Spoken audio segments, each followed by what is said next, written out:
reflexão. O que faz um texto ser um texto? Será que um texto é somente um amontoado de palavras? E aí? A resposta é não. Um texto, minha gente, ele precisa ter coesão e precisa ter coerência.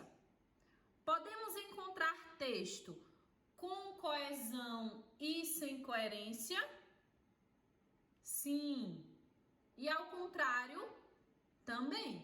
Texto, minha gente, é uma unidade, viu? Unidade de sentido produzida por alguém, por um autor, e interpretada por outro alguém, um leitor. Então, vamos aqui entender. Se um texto precisa ter uma unidade de sentido, para que ele venha ter isso, ele necessita de coerência. A coerência diz respeito ao sentido do texto e coesão, a forma como nós construímos esse texto, como a gente interliga as partes de um texto, os parágrafos de um texto. Então, quando a gente fala em linguagem verbal, muitas pessoas confundem e acham que faz parte somente da oralidade, porque verbalizar está relacionado com a fala, certo? No entanto, quando nós escrevemos um poema, uma música, um conto, quando estamos lá na rede social digitando, escrevendo um texto, nós estamos ali utilizando e fazendo uso do texto verbal, certo? E professora, então o que é um texto não verbal? O texto não verbal, minha gente, ele se dá através de códigos, de símbolos, de imagens que nos transmitem uma informação. Por quê? Nós, seres humanos, temos a necessidade de comunicar-se. Então, é por meio desse processo que nós construímos socialmente o que produzimos. Por exemplo, essa plaquinha aí amarela da lombada. Então, como é que eu sei que é uma lombada, professora? Quem foi que disse que isso é uma lombada? Então, porque foi feito esse código e para ele nós demos um significado, que significa aí lombada. Então, vejam aí esse exemplo. Temos aí proibido estacionar, que está na linguagem verbal, está escrito. Mas temos também aí essa placa do meio que diz proibido estacionar, mas é apenas um código, é apenas uma imagem. E temos também a linguagem mista, que faz uso tanto da linguagem não verbal quanto da verbal, que é este caso aí dessa plaquinha aí à direita, na parte inferior. Bom, seguindo com o conteúdo, agora a gente vai ver um pouquinho dos operadores argumentativos. Vamos sair daquela ideia de que operadores argumentativos são apenas conjunções, aquelas que a gente já vê, por exemplo, mas, porém, como, assim como, certo? Então, a gente vai sair dessa ideia de que só existem esses. O que é isso, professora? Que palavra complicada é essa? Operadores, o que é isso? São apenas palavras ou expressões fundamentais para a coesão textual. Na coesão, minha gente, nós vamos utilizar aí estruturas, palavras que vão servir para interligar partes de um texto e dar o seu significado. Palavras ou locuções que visam fazer o encadeamento lógico entre as partes de um texto e construir seu significado. E isso aí, minha gente, vai ser muito importante para vocês na hora que forem construir um texto e principalmente na redação. Então aí, temos os dois exemplos. Gabriela não compareceu ao trabalho. Além disso, não se preocupou em avisar. Então, além disso aí, é um operador textual que vai indicar adição. Então, eu poderia dizer, Gabriela não compareceu ao trabalho e não se preocupou em avisar. Então, nós teríamos aí o mesmo sentido, certo? Só que com outro tipo de operador argumentativo. Então, articulador que indica certeza. sem dúvida, hoje irei ao cinema.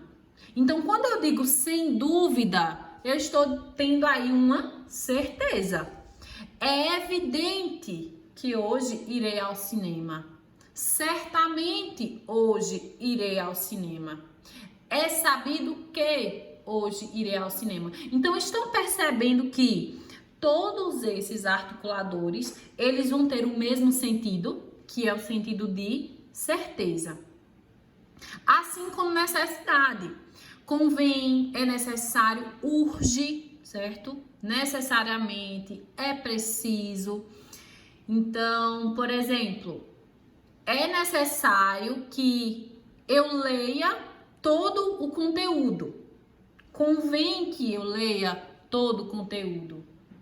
Necessariamente, terei que ler todo o conteúdo. Então, estão percebendo que eu posso trocar sem perder o sentido da frase? Temos aí outros articuladores. Dúvida. Talvez, é provável, quiçá, provavelmente, não é certo. De ilustração e esclarecimento. Por exemplo, isto é, em outras palavras, ou seja, primeiramente, hoje o dia está nublado. Em primeiro lugar, hoje o dia está nublado. Outro operador, dar continuidade ao mesmo assunto. De fato, meus alunos são muito estudiosos. Da mesma forma, do mesmo modo, com efeito. Operadores de mudança de assunto. Então, vocês estão lá falando sobre a volta às aulas, certo? E aí, de repente, vocês dizem, por outro lado, acho que não é tão seguro. Essa não é minha opinião, tá? Que fique bem claro. Cada um tem a sua. Só tô aqui dando um exemplo. No que se refere à pandemia, estou bem tranquilo ou estou nervoso, nervosa. Apresentar uma opinião. É possível afirmar, é inegável que, é relevante ressaltar que. Gente, parece chato, mas não é, tá? E o que eu quero que vocês façam? Que anotem aí todos esses operadores argumentativos, porque eles são muito importantes. Às vezes você tá aí escrevendo e não sabe que operador você vai utilizar para dar continuidade ao seu texto. Você fica sem saber como dar continuidade. Então, isso aí vai servir muito para vocês. Discordar ou refutar. Tal julgamento não parece bom. É importante ressaltar que, porém, não é conveniente. Fornecer detalhes, em suma, em resumo, sucintamente, em poucas palavras. E agora, por último, nós temos aí a conjunção integrante. E o que é isso, professora? A conjunção integrante é aquela que inicia uma oração subordinada substantiva. Então, vejam aí um exemplo de redação nota 1000, tá? Apenas 53 alunos conseguiram nota 1000 na redação 2019. Então, vejam aí a dica da Amanda. Escrever pelo menos uma redação por semana e estudar recursos argumentativos, ou seja, operadores argumentativos, para que o candidato possa usá-los em diversos temas. A construção dos feudos, muros que delimitavam uma determinada área no período da Idade Média segregou milhares de pessoas e impossibilitou o acesso a bens que somente a nobreza poderia usufruir. Semelhante a essa época, no contexto brasileiro contemporâneo, o cinema é um dos inúmeros meios de democratizar a cultura. Mas, vejam, um operador argumentativo, mas ainda é feudalizado. Já que grande parte do jaque também, tá? Faz parte. Já que grande parte da população continua alheia a esse serviço. Então, certo? Tá dando continuidade. Tanto a concentração das salas de teledramaturgia em regiões mais desenvolvidas economicamente, quanto, então vejam aí, tanto quanto, certo? Os exorbitantes preços dos ingressos de alimentos vendidos com exclusividade pela empresa proprietária mutilam a cidadania e consagram importantes simbologias de poder. E aí, eu não vou ler a redação inteira, tá? Mas só para vocês perceberem, vejam, aí ela dá continuidade. Nessa perspectiva, A cultura é imprescindível para a identidade, um povo.